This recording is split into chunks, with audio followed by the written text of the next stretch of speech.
नमस्कार मंडळी, कसे आहात सगळे? आज होता गुरुवार.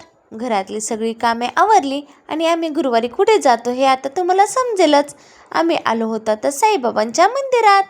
तर साईबाबांच्या मंदिरात आलं की वीराला एवढा आनंद होतो ना की ते साईबाबा वीराला खूप आवडतात आणि मग आम्ही दर्शन घेतलं आणि वीराचं आहे ना इथं आलं की खेळायला तिला एवढं मोकळं वाटतं ना की फक्त खेळतच बसते.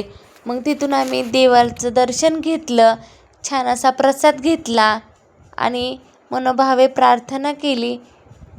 किती छान वाटत आहे मंदिर आणि साईबाबांची मूर्ती.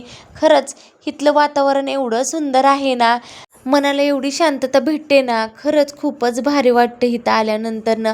आम्ही दर गुरुवारी इथं येतो आणि एवढं भारी वाटतं का नाही. मग तिथून आम्ही पुढे ना इथे एक दत्त महाराजांचं छोटंसं मंदिर आहे. मग तिथे आम्ही छान असं पाया पडून घेतलं आणि आता दर्शन झालं होतं. मग आम्ही निघालो पुढच्या दर्शनासाठी. मग आम्ही तिथून पुढे आलो आणि आम्ही इथे स्वामींचा मठ आहे आणि आम्ही ना मग इथं दर गुरुवारी इथे सुद्धा दर्शनाला येतो. खरं तर आम्ही संध्याकाळीच येतो इथे दर्शनाला, पण आज असं वाटलं की सकाळीच जावं आणि इथे ना कधी पण जावा तुम्ही, रांगच लागलेली असते. मग दर्शन वगैरे घेतलं आणि घरी आलो.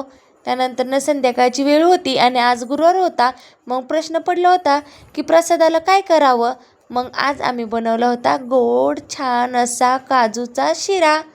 मग त्यासाठी चटकन सगळी तयारी करून घेतली.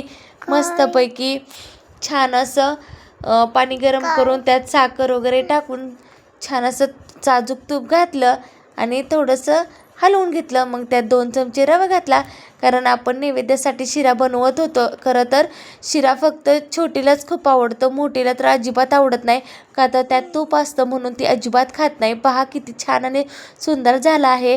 कसा वाटला व्हिडिओ हा नक्की कमेंट करून सांगा. बाय.